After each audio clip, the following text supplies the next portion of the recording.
welcome to Be Bold America. I'm your host, Jill Cody, and happy Valentine's Day. Our program today is How Can We Move Forward from the Big Lie? Also today is Be Bold America's second birthday, and we're going to make a shift in programming and gain a co-host.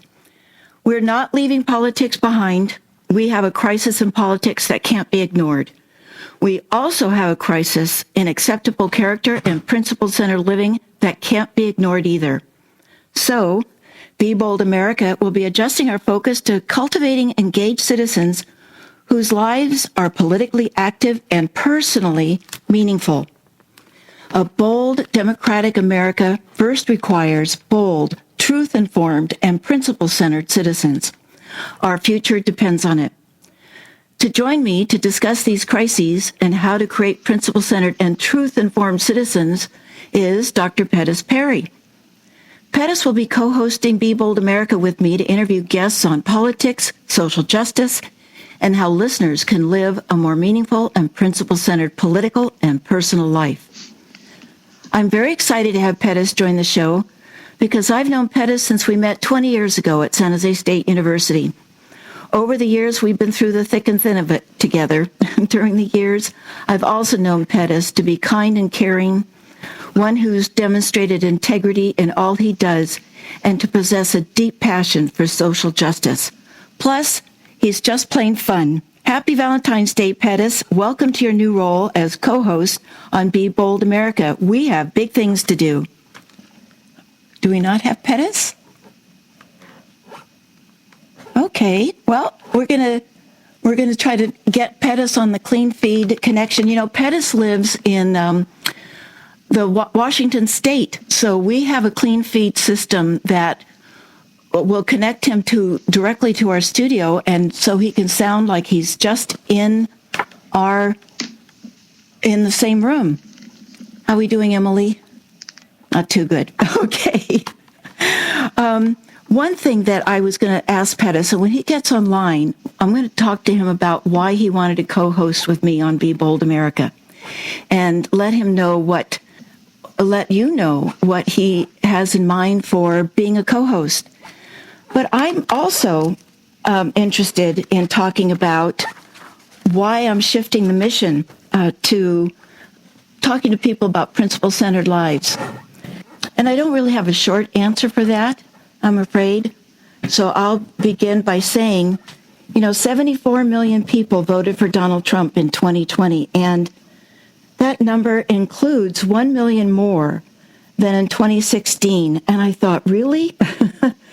I started asking myself a lot of questions. Why? Why, from his throwing Skittles to the German Prime Minister Angela Merkel at a World Summit meeting, to caging and kidnapping children from their parents, I couldn't understand why anybody would vote for that. And also the list of many destructive and devastating occurrences that has happened in our country these last Jill. 4 years. Oh, there's Pettis. Hello. Oh, hey, Emily. That's okay. Hi, I'll finish talking about why I'm shifting the mission after I welcome you. I don't know if you heard me say Happy Valentine's Day. Happy Valentine's Day, Pettis. Happy Valentine's Day. Thank you. So, I was just telling people I was going to ask you when you did get on the air why you wanted to join as co-host with me on Be Bold America. Are we on now? Yes, we are. Well, there are lots of reasons, Jill. First of all, thank you for inviting me to participate with you on this show. There's an old fundraising axiom that says people do things because of people. And the primary reason I'm here is because you asked me to be on your show. You were gracious enough to make that offer. And I'm hoping that based on our relationship, we'll have really good conversations and talk about dynamic fixes for what's happening in our country. And I'm hoping that I can bring another perspective to the kind of work that you're doing. I hope that I can make some contributions to the creation of kinder and gentler spaces I want to contribute to the discourse regarding the area of reimagining America. And most importantly, I want to be one of those voices who becomes a bulwark against fascism, white supremacy, and discrimination, and for democracy, equality, and social justice.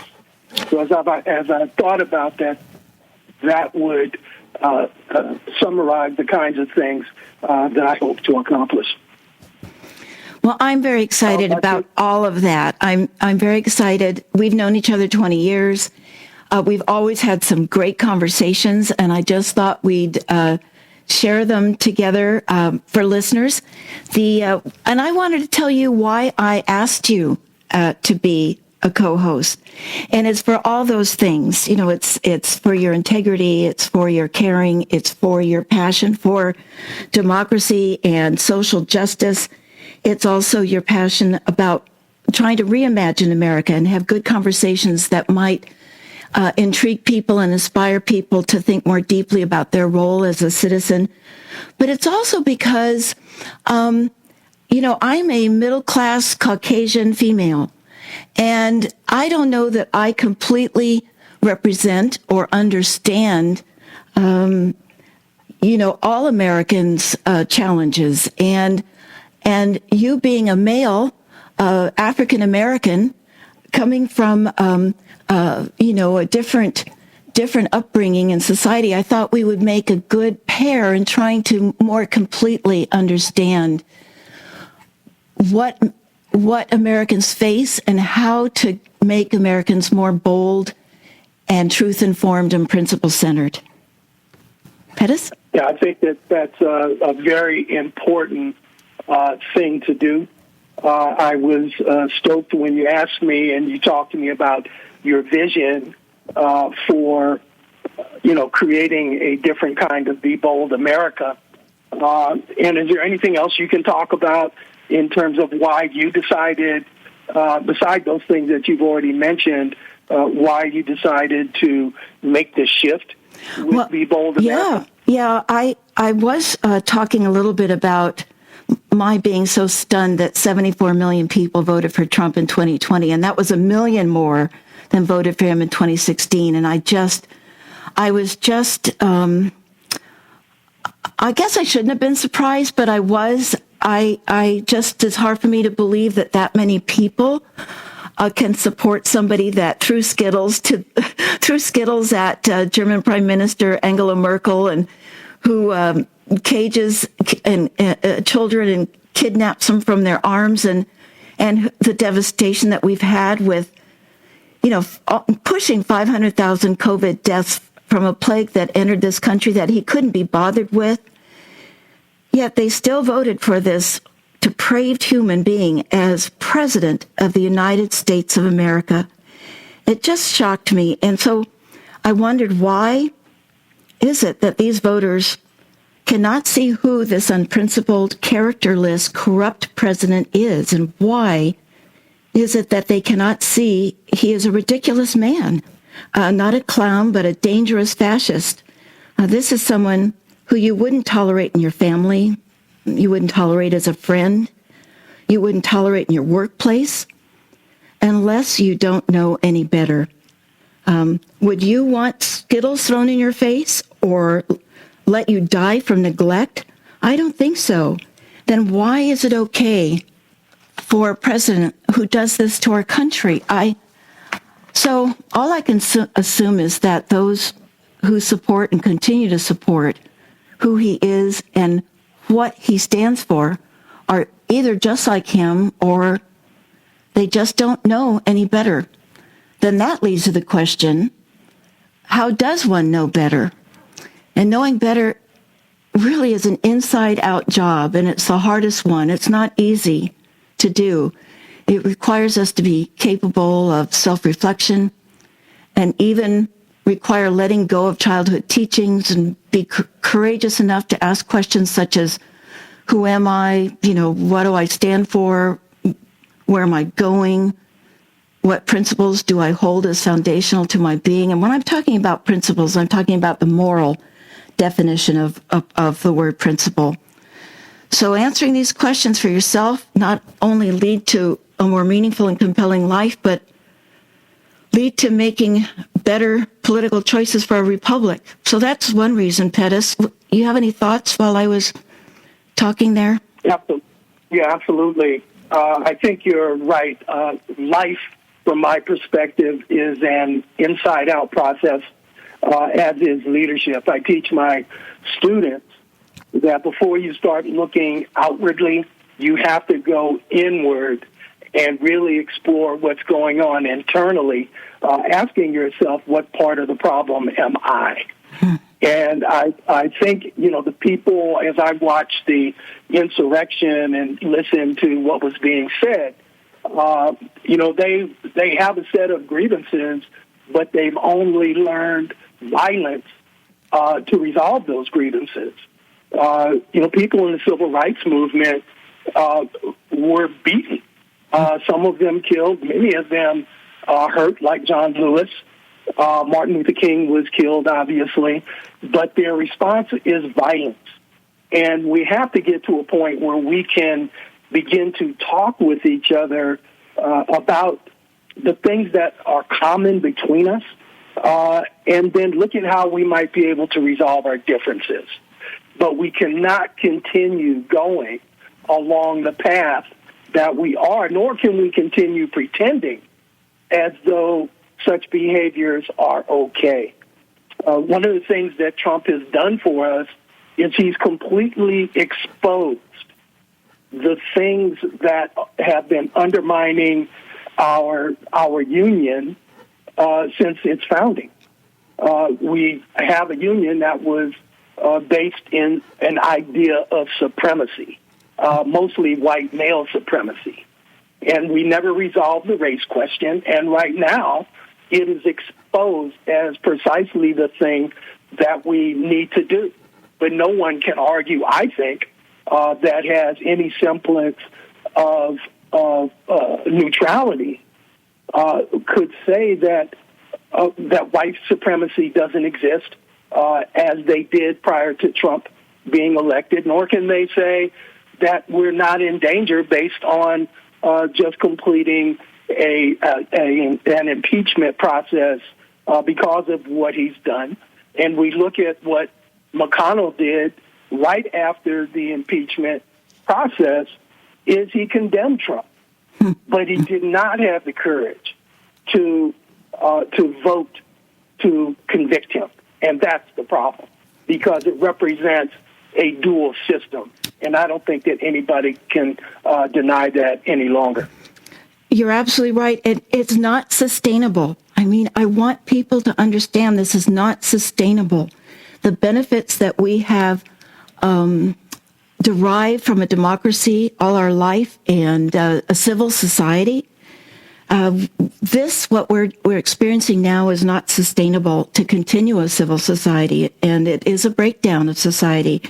And in addition, another reason why I wanted to make this shift in Be Bold America is, in addition, a fascist autocrat won't succeed without enough authoritarian followers. I read that 73% of Republicans say it is important or somewhat important to be loyal to Trump, not America. So we have 3/4 of a party. Democracy has a two-party, functions with two political parties, and one of the political parties, 3/4 of them say to be loyal to Donald Trump, not America. So to me, the entire Republican Party has now become an anti-democratic party. And authoritarian followers, I heard Justin Frank talk about, he's a psychiatrist who wrote Trump on the Couch. I heard him say that authoritarian followers are insecure people who were raised by an authoritarian parent. That could be a father or a mother or both. And if they can recognize that they were raised by an authoritarian parent, they probably, even more importantly, need to self-reflect and ask themselves, what do I stand for? Not what versus, what should I do that my father or mother stands for, or what Donald Trump stands for. and let those people, their mother or father from their childhood or Donald Trump, guide their decisions instead of principles guiding their decisions and thinking through who they are and how they want to present themselves to the world. So this 2020 election caused me to realize that we're never going to reunite this country when 40% of the Republican Party says that violence may be necessary for them to get what they want. It's just fine to them. So, that's what you were talking about with the violence. And, enemies, Republicans see Democrats, 57% of Republicans see Democrats as the enemy. And 49% of Democrats see Republicans as political opposition. So Republicans see Democrats as the enemy. We see the Republicans as a political opposition. And enemy versus political opposition have two very different outcomes that'll happen with those two different perspectives. So we have a real, live, autocratic fascist movement in this country. A real, live, autocratic fascist movement in this country. And before I go on, I need to do a station identification. You're listening to Be Bold America on KSQD 90.7 FM, many voices, one station. Listen globally online from the ksqd.org homepage. Catch up on Be Bold America shows by visiting the KSQD webpage or subscribe for free to the Be Bold America podcast using your favorite podcast platform. I'm your host, Jill Cody. Hello, K-Squid listeners. I'm Tom Hartman, and each weekday at 4 p.m., I bring you a different perspective on the news than you're likely to hear on most media outlets. Please join me on KSQD Santa Cruz, your ink spot on the dial for the Tom Hartman program, heard now for the first time ever in the Monterey Bay area at 90.7 FM, weekdays at 4 p.m. That's Progressive Talking Conversation with me, Tom Hartman, weekdays at 4 p.m. on KSQD 90.7 FM. Tag, you're it. We're back, and today our topic is how can we move forward from the big lie? And before we go into that very topic, Pettis, I just wanted to wrap up what I was saying, and that is that we all must reach out and challenge that 73% of the population who are only loyal to one man and not to America, and to know better and to realize when they're being drawn to destructive and repelling emotions such as fear, but to choose to live on the constructive and compelling side of life, the meaningful and principle-centered side of life. Or next time, we'll lose our democracy. We experienced a fascist coup attempt in America. We, as Americans, we cannot no longer be proud of our democratic principle of a peaceful transition of power because we didn't have one this time. And Ari Melberg, who's an attorney and also hosts a show on MSNBC, he said something that was, I thought, quite profound. And he said, a coup attempt without consequences is a training exercise. So I know it's a monumental task and probably one that won't be achieved in my lifetime, but we have to start somewhere. So that's why I thought Be Bold America, it shouldn't leave politics behind, but talk about the crisis in our politics that can't be ignored, but also that we have a crisis in character and, to live in a civil society. So that's a lot. That's a lot, Pettis. Any thoughts there? Over to you. Yeah, thank you. I've got lots of thoughts about this, Jill, as we've talked, prior to coming on air. Authoritarians inflict pain. And autocrat, the term autocrat means self-rule. And autocrats are only concerned about their power and what they get out of it. They don't necessarily have to be narcissists, but typically I would suggest that they tend to be insecure. It's kind of like the kid who grabs all of his toys and wants to dole them out the way that he wants them. And we know from the research that autocratic leadership is a failed leadership under most circumstances. You want autocratic leadership if you are training military in boot camp. That's because what you're doing is taking everything away from your recruits and you're molding them into other ways of being. And autocratic leadership is one way to do that. The other area where that occurs is in prisons. and where you're trying to control a population of prisoners. But I can tell you from my own observations and my own work as a consultant that autocratic leadership, and the research backs this up, is a terrible form of leading, and it leads to infighting. Whereas a more democratic form of leadership in which people participate in the decisions gives people the opportunity to at least be heard, even if they don't make the decision. So democratic forms of leadership prove to be much more productive. Autocrats, dictators are a type of autocrat. And if we look globally, we can see that these are mostly, not necessarily exclusively, but mostly backed by white supremacists. And I think that part of what we have to do is re-engineer our culture and make white supremacy not okay. We need to deal with the idea of any human being superior over another not okay. And we need to get some semblance of an ability to be able to communicate more effectively so that grievances don't get resulted by gunpoint. Because at that point, we'll continue to have anarchy, we'll have civil war, and, true destruction of the economy. And let me just say one more thing, Jill, before I turn it back over to you. I recall Osama bin Laden saying that America will destroy itself from within. And we can see the destruction that can be wrought when a people turn in on themselves, like we saw on January 6th. Now, I believe that Trump will eventually pay criminally or in civil lawsuits, but I think it was the coward's way out when the Republicans, with all the evidence there and admitting it openly that the case was made, that they did not have the courage to vote to convict him, so that we could have stood together, united in the fact that he was guilty. And I don't think that anyone who watched any of the impeachment process in any serious way can say that he wasn't guilty. So, we have a lot of work to do, but I'm encouraged, Jill. I really am.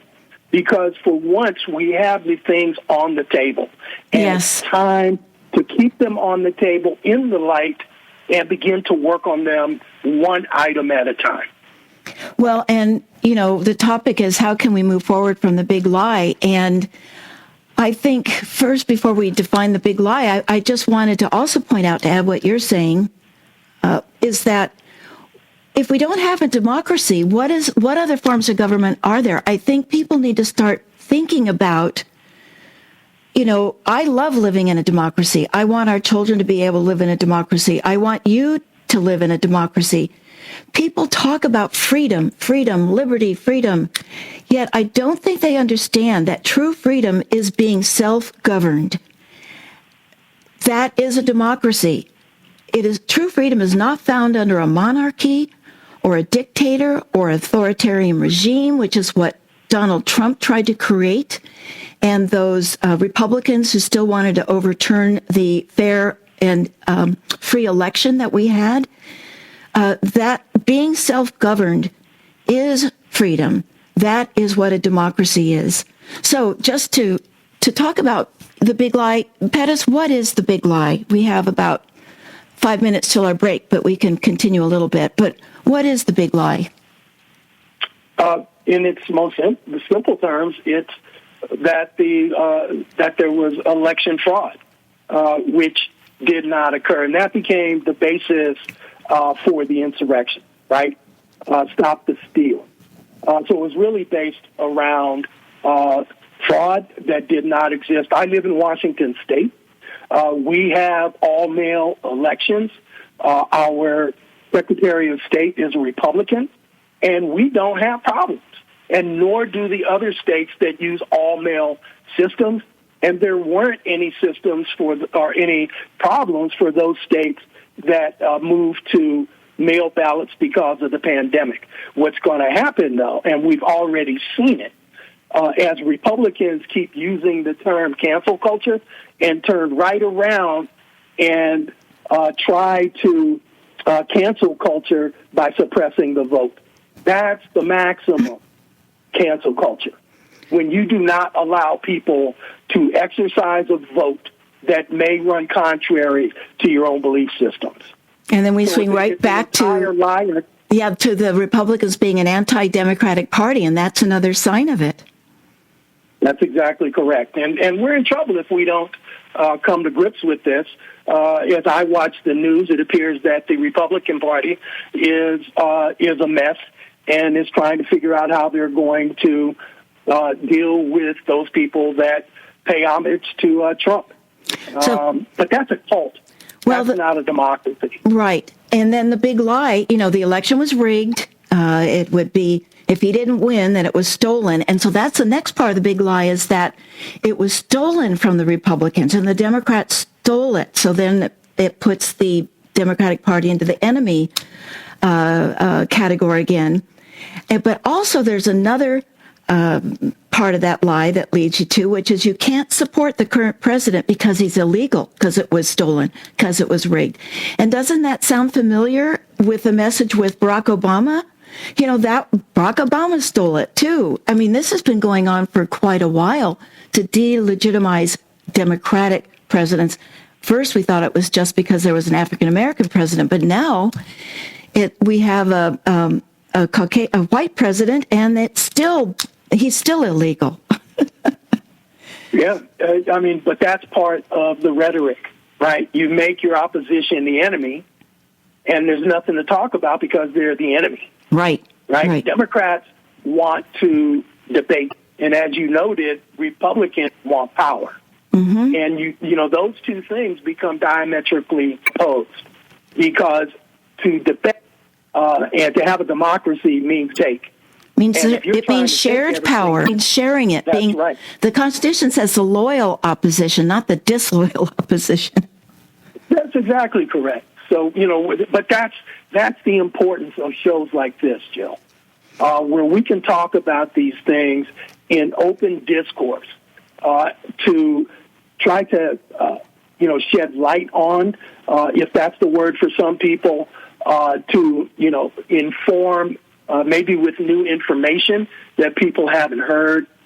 So this platform is a great vehicle. And I know from, listening to others across the country that, these platforms are part of that bulwark system, right, to fight against the overthrow of our government, which we came very close to. That's right. And I'm willing to bet had more people, had Congress actually been breached, and if those insurrectionists did what they said that they were going to do in terms of lynching Mike Pence and shooting Nancy Pelosi, that this would be a different kind of conversation. But I question whether that would have been enough for Republicans. I wonder. And, there's also a convergence of big lies, because, there's a big lie about things being, the election being stolen, but the Second Amendment lie that people need to own guns so that they could overthrow their government. That never was in the founders' minds or writings. That happened to come from a high school kid who wrote that lie in an article printed in the NRA magazine, and then it just developed into a widespread malicious movement.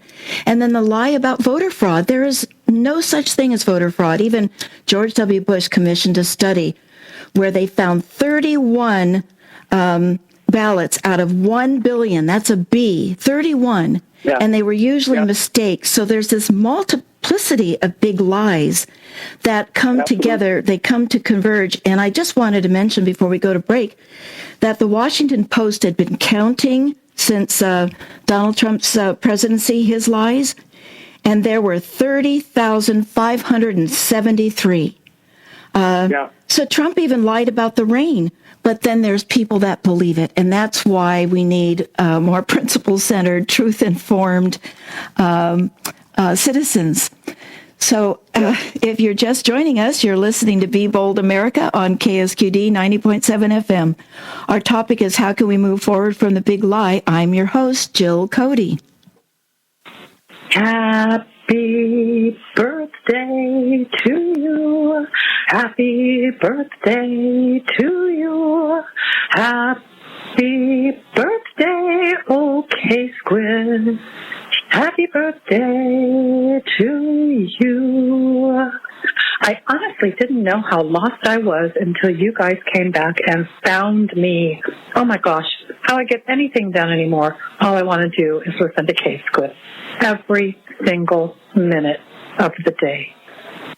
That is a fun happy birthday message to KSQD, because this is going into our third year. This is our second birthday, going into our third year. We're back, and now I'll turn it over to Pettis to introduce our guest. Pettis. Hello, everyone. I have the honor of introducing someone that I know fairly well.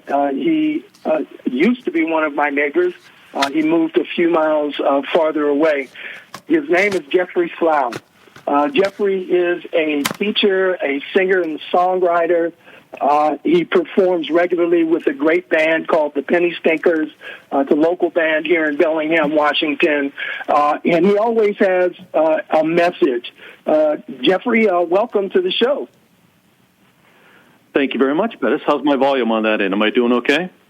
You're perfect. You're doing okay. Great. Happy anniversary to you and Ray. Well, thank you very much. Yeah, I've got 35 years we've been married. I'm very happy about it. That's awesome.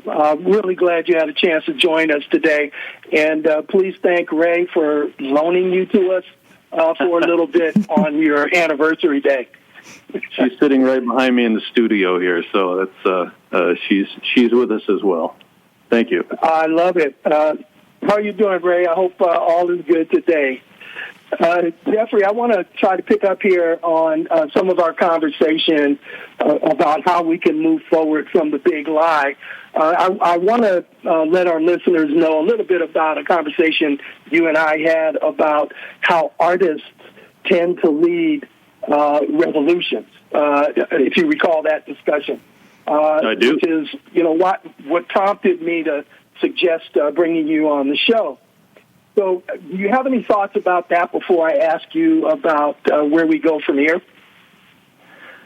Well, I've given it a lot of thought since we spoke, because I think originally I think I was a little self-grandiose in that I believed that music and art were catalysts for social change and social revolution. And the more I thought about it, I don't know if they're catalysts as much as they are signposts. I think that as an artist whose music is oftentimes politically based, I'm not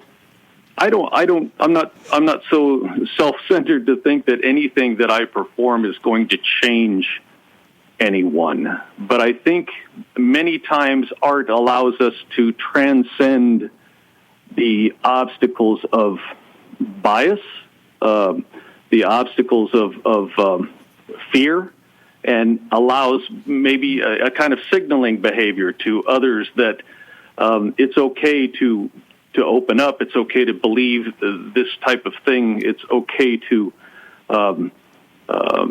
make a connection. And I think music and art many times allows us to reach past that natural bias and fear that some may experience, and allows those connections to happen, and maybe acts as a flag to rally on, if that makes sense.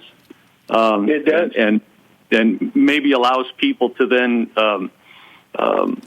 adopt it as a fraternal signpost, something that keeps them connected. So I think it's integral, and I think it's something that is prevalent in any kind of successful movement. I think you see a connection to art and music for sure. Yeah, I've been thinking about the question as well, and where I go back to is what I grew up with, which were what we called the slave songs or the Negro spirituals, and how those songs were used to actually communicate, like about Harriet Tubman being in the neighborhood, and what people had to do in order to survive. And then I was thinking about what we saw on television with the bus nearly being run off the road by Trump supporters, and how they put a fight song to accompany that particular event, and how music changes our feelings, that there is a connection between music and what we feel, if not even how we think. Do you have any thoughts about that? Am I off base? No, I think you're right, but I think perhaps we need to first accept the belief that a tool like music, and I always try to include, I'm a musician, so everything to me, I kind of put through the frame of reference of music, but I think the same is true about art. I think that any inspiring, powerful, emotional tool that can be used to rally good people to good causes can be misused by those who are seeking to do things that are perhaps not so nice. They've been used by, if we look at the history of totalitarianism and the history of Nazism, music was used as a focal point in those movements as well. I mean, it's been often talked about when the Nazis were using Wagner, for instance, as a theme to their movement. So I think it can be used. It can be misused just as effectively as it can be used. And I think it's incumbent upon those of us who consider ourselves enlightened or consider ourselves part of that movement to be very respectful of that power, to be very respectful of that ability to influence others. Absolutely. I do work in teaching around transformative learning. And one of the things that's talked about in the research is attaching an emotion to something that you are trying to have somebody learn, or a message that you want them to remember, or to, if you want to invoke a feeling. So if you think about movies, for example, and if you were to strip away all of the music that accompanies the movie, it would be a very different movie. It would feel very differently as you were going through the process of watching that film. So it is, it's a very powerful tool. We've been trying to grab those emotional cues from the music, yeah. Yes, yeah. So let me ask you, let's turn to the question that we have for this week's show. How can we move forward from the big lie? I think you heard Jill and I talk a little bit about the big lie and how we're looking at it. What are your thoughts? Well, and probably right up front, it's good to acknowledge that I've got no grand answers, but I do know that, and I've said this over and over again, complicated geopolitical problems are not going to be solved with bumper sticker solutions. They're complicated problems. They're difficult problems to overcome, and I think they're going to require complicated answers. But one thing that I can say that I feel very confident about is that we're looking at probably 47% of the people who voted in the 2020 election, they voted for Trump. Those people aren't going to disappear. They're still going to be there tomorrow and next week and next month and next year. So I think we as principle-centered humans have to make a decision as to what kind of relationship we're going to have with those people. And we can brand them as enemies, but I think if we were to look at effective behaviors of the past, we're going to find that that's not going to beget anything but more conflict. I think that most of these people too. We talked about what prompts. I think Jill even mentioned, what would prompt people to make these decisions. In my mind, those decisions are made because of fear, either fear of loss, fear of loss of status, fear of loss of security, fear of loss of a way of life. And I think after after that fear has been nurtured by people who have ill intent, they begin to really grab onto this confirmation bias, and it's going to be very difficult for them to accept anything that does not agree with their existing state of mind. And for us to get past that, automatic response of negativity and conflict is going to be a struggle. I mean, and we get back to what we use music for. I mean, I love being able to use music to get past that initial bias, and kind of the defenses will fall away a little bit if I can appeal to someone with music or with art or anything. But we're going to have to find a way to reconcile, because half of the country is not going to just disappear, and we can't pretend they're not there. So we're going to have to find a way to reach out. I oftentimes think about one of the things that I teach my students is about Stephen Covey talked about a concept of the circle of influence and the circle of awareness. Where the circle of awareness, of course, is everything that we perceive around us, things that we have no control over. And the circle of influence is a smaller circle. There's a circle of things that we can do something about. And people who are constantly focused on those things that they can't do anything about become frustrated, they become scared, they become angry, and they become irrational. And until we can get people to concentrate on those, the more narrow focus things that you actually can influence, that's where change occurs. Change occurs. We feel more confident. We feel like we're being effective, and that circle can grow, and we can influence more things. I would say that as progressive humans, I think it's incumbent upon us to look around us. Is there something that we can do that we can influence directly that will have a change in our immediate world? And concentrate on that. Is the guy across the street that scowls at me every morning, maybe it takes going over and telling him good morning and showing him that we probably share a great deal of beliefs. We disagree on some things, sure, but I think we can find common ground on things. Maybe break down that wall of non-communicative behavior. And begin to influence them. Maybe they're never going to be progressives, but I think we can probably find some common ground. You're listening to Be Bold America on KSQD 90.7 FM, many voices, one station.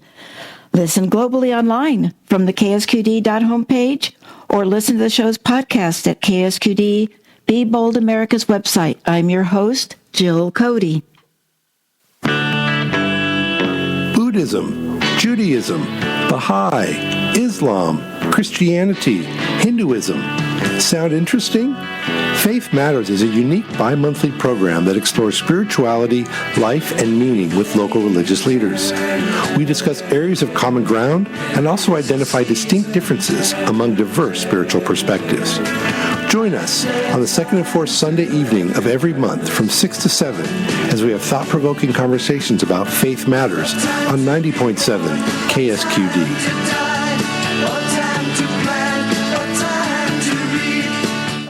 If you're just joining us, our topic is how can we move forward from the big lie? And we're speaking with Jeffrey Slough. Jeffrey is a teacher, singer-songwriter, and performer. For over 40 years, Jeffrey has used music and storytelling to entertain, educate, and motivate from the stage and the classroom. And Jeffrey, I wanted to say hi and happy anniversary to you and Ray. Thank you very much. Thank you.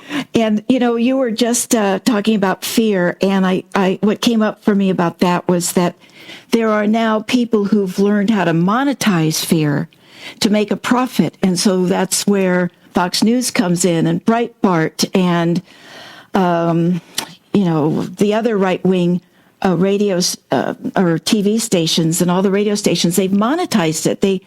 They understand fear sells, and that is something that we also have to, try to deal with as well, and get more people listening to more trustworthy information. You're also speaking my language about Covey, because I'm a former, licensed Covey facilitator, and the circle of concern, and you call awareness, and circle of influence are just perfect in this conversation. We're concerned about these things, but what are we going to do about it as individuals? But I wanted to ask you personally, what does a principle-centered life mean to you? Wow. Well, I think it means that when I'm faced with a decision, a dilemma, I normally know what I should do. There's that sense of it's difficult to make a decision sometimes, but I believe in most cases we know what the right thing is. It's just that sometimes we struggle with the courage that it takes to do the right thing.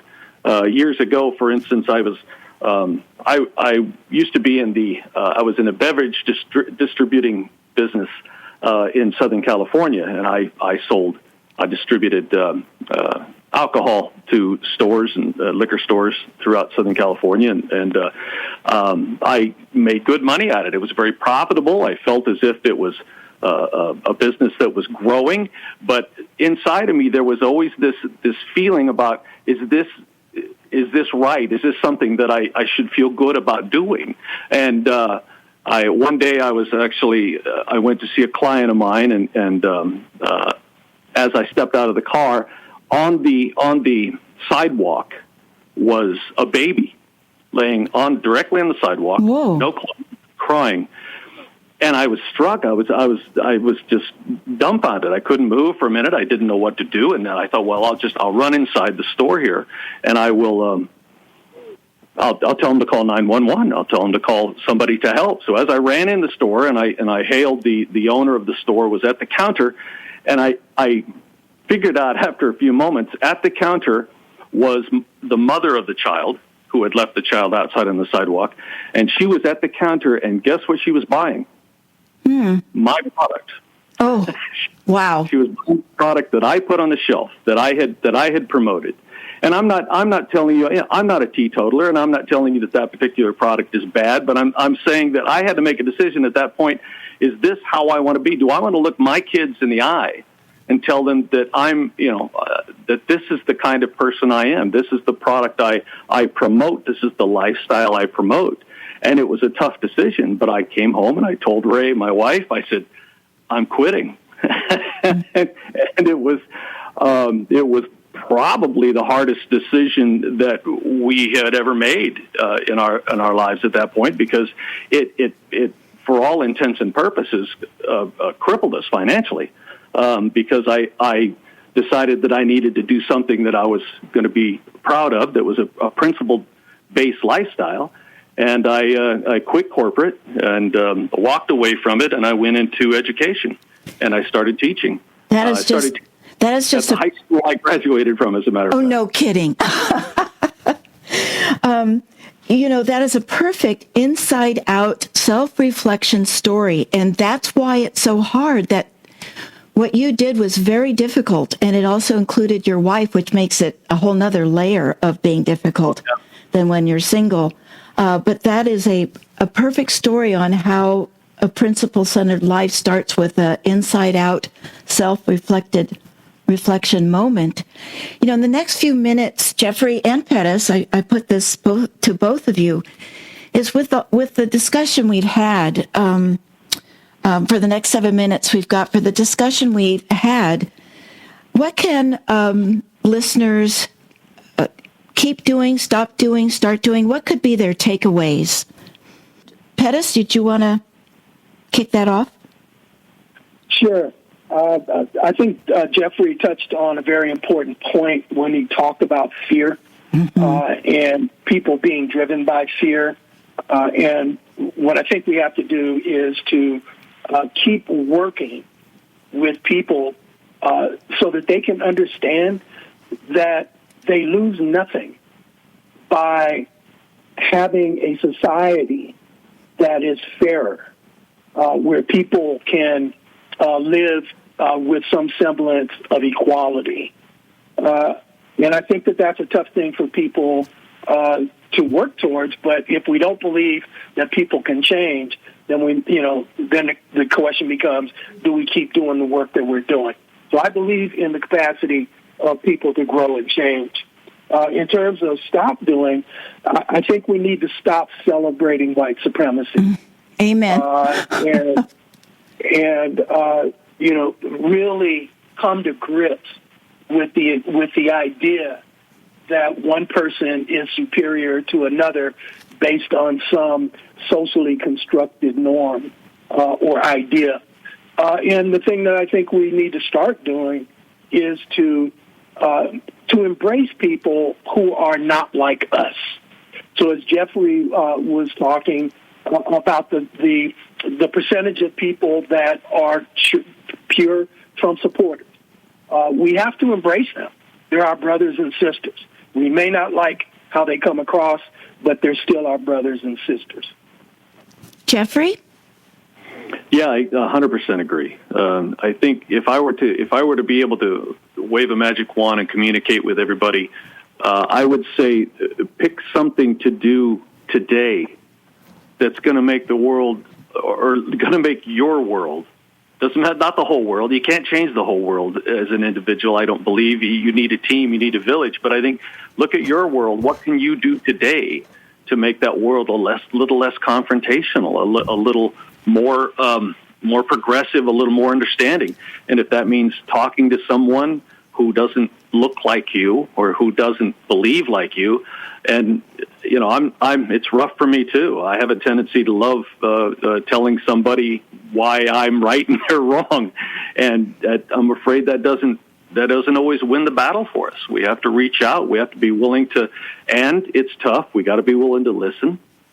We got to be willing to listen when you need to be listening, and not be so quick to tell everybody they're wrong. But that's what I would hope, that we would learn to just reach out in your world, in your village, in your neighborhood, on your street. What's the one thing you can do to make it a little better than it was yesterday?